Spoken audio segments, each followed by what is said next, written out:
Halo internet, perkenalkan nama aku Raditya RK dan di video kali ini aku bakal ngasih tahu kalian sesuatu yang berhubungan erat dengan pencarian informasi di media sosial.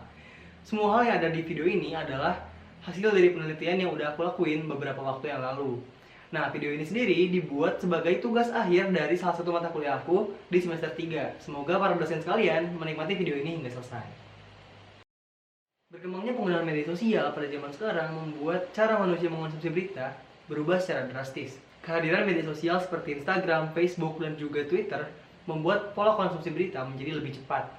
Selain itu, adanya media sosial juga menjadi tempat yang tepat bagi orang-orang untuk mendapatkan informasi, meminta bantuan dan saran, serta berbagi pengalaman dalam sebuah komunitas. Hal ini didukung juga oleh kehadiran smartphone yang membuat kita dapat mengakses media sosial dimanapun dan kapanpun. Tindakan-tindakan seperti nge-like dan juga nge-share menjadi salah satu cara manusia berkomunikasi pada zaman sekarang. Lewat media sosial, seseorang menjadi lebih mudah untuk mencari informasi dibandingkan dengan menggunakan media tradisional seperti koran.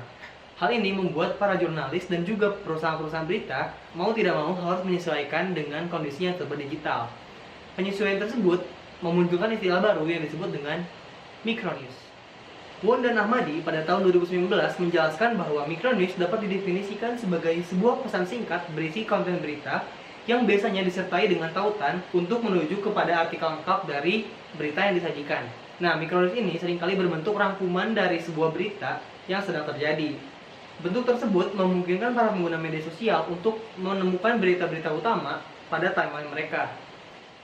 Seiring dengan berkembangnya teknologi smartphone, media sosial juga telah mengubah arus informasi ke era yang baru. Kehadiran media sosial seringkali membuat seseorang secara tidak sengaja mengonsumsi berita-berita yang beredar di timeline mereka. Hal ini membuat para pengguna media sosial secara sadar tak sadar telah terpapar oleh informasi-informasi yang beredar di media sosial.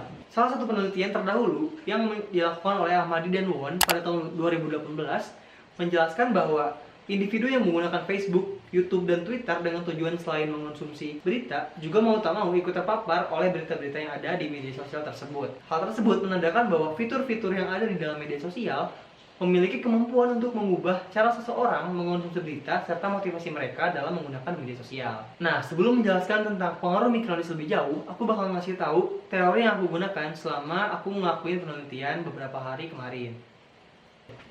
Konsep dasar dari teori user identification menyatakan bahwa setiap individu akan mencari media yang paling tepat untuk memenuhi kebutuhan mereka sehingga mereka dapat mencapai sebuah kepuasan. Salah satu kebutuhan yang dibahas dalam teori ini adalah kebutuhan pencarian informasi. Pencarian informasi sendiri dapat didefinisikan sebagai penggunaan media sosial sebagai sarana untuk mendapatkan informasi atau untuk mengedukasi diri sendiri. Nah, dalam penelitian kali ini, aku secara spesifik meneliti tentang pengaruh penggunaan micronews terhadap kebutuhan pencarian informasi di media sosial Twitter. Nah, terus apa hubungannya teori ini dengan micronews? Pada penelitian yang dilakukan oleh Anita Whiting dan David Williams pada tahun 2013, ternyata 80% dari responden menyatakan bahwa mereka menggunakan media sosial untuk mencari informasi. Para responden juga bilang kalau misalkan mereka itu menggunakan media sosial untuk mempelajari hal-hal yang baru. Hal yang sama juga dijelaskan oleh penelitian yang dilakukan oleh Won dan Ahmadi pada tahun 2019, bahwa media sosial Twitter merupakan salah satu media sosial yang paling banyak digunakan untuk membaca micronews dengan motif pencarian informasi. Nah, sebagaimana yang tadi dijelaskan, kebutuhan mencari informasi merupakan salah satu kebutuhan yang dibahas dalam teori user gratification. Jadi, berdasarkan penelitian-penelitian sebelumnya, terdapat hubungan antara pencarian informasi dan juga penggunaan micronews. Untuk mencari tahu pengaruh penggunaan micronews terhadap pencarian informasi di media sosial Twitter, aku meneliti mahasiswa dengan rentang usia 16-24 tahun yang berdomisili di Jawa Barat.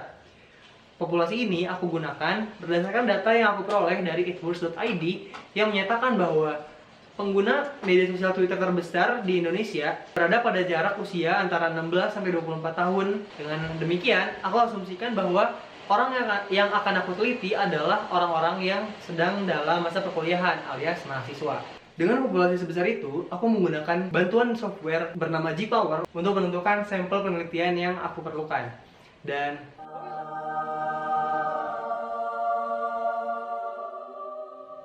aku harus mengumpulkan 400 mahasiswa untuk penelitian aku.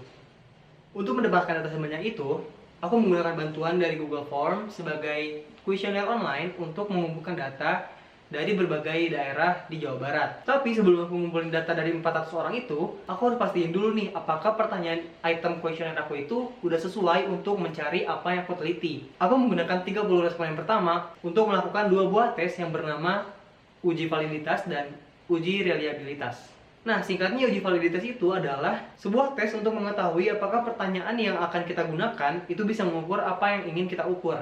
Sedangkan untuk uji reliabilitas sendiri adalah sebuah tes yang berfungsi untuk mengetahui seberapa konsisten pertanyaan kuesioner itu digunakan dalam penelitian. Hasil dari kedua uji itu menyatakan bahwa item kuesioner yang aku gunakan ternyata telah cocok dan sesuai untuk disebarkan ke 400 orang. Yang artinya adalah item kuesioner aku itu sudah valid dan reliable. Dan tibalah saatnya masa-masa kebingungan dimulai.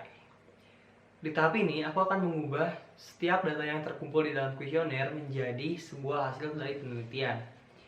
Nah, pertama, aku akan menguji apakah data yang telah terkumpul itu terdistribusi secara normal atau tidak. Nah, data ini dikatakan normal jika nilai dari signifikannya itu di atas 0,05. Dan ternyata, data yang aku kumpulkan dari responden tidak mencapai 0,05. Jadi bisa dikatakan data yang terkumpul dalam kuesioner aku itu tidak normal.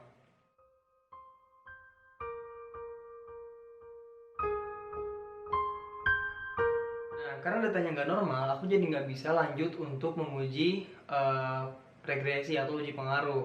Tapi aku masih bisa untuk menguji apakah penggunaan Micronews di Twitter itu memiliki pengaruh terhadap kebutuhan mencari informasi. Nah, setelah aku menggunakan uji korelasi untuk mengetahui hubungan antara dua variabel ini, dapat diketahui bahwa ternyata terdapat hubungan yang cukup kuat antara penggunaan Micronews dengan kebutuhan mencari informasi. Jadi berdasarkan hasil olah data yang telah aku lakukan, dapat disimpulkan bahwa terdapat hubungan yang cukup kuat antara penggunaan Micronews di Twitter dengan kebutuhan mencari informasi. Tapi karena data yang aku kumpulkan itu tidak normal, jadi aku tidak bisa mengetahui apakah penggunaan Micronews di Twitter itu memiliki pengaruh yang signifikan terhadap kebutuhan mencari informasi.